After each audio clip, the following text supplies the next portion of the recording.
What is blockchain technology?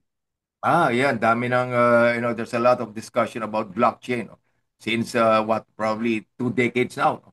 So blockchain, I compare this, with just a simple Google Sheet.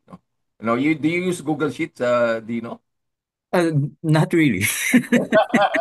Alam mo, Google Sheets kasi, no, because it's cloud-based, no, it's shareable.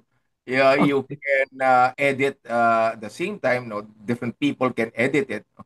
So, pero blockchain, think of a blockchain na parang row in a Google Sheet. Parang siyang Excel file. No? It's like an Excel file, but it's in the cloud. No? So, yun yung version ni Google. It's called Google Sheets.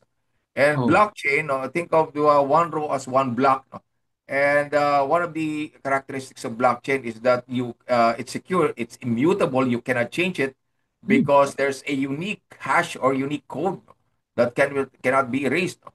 And that current row is connected to the previous row, which also has a unique hash or unique code that cannot be changed. And that's why it's called a chain. No? Kaya tinawag na chain. No? Kaya nga integrity chain ano natin, battle cry dito in this blockchain initiative in the Philippines. So no, because it's immutable and anyone can see it. No, it prevents tampering. No?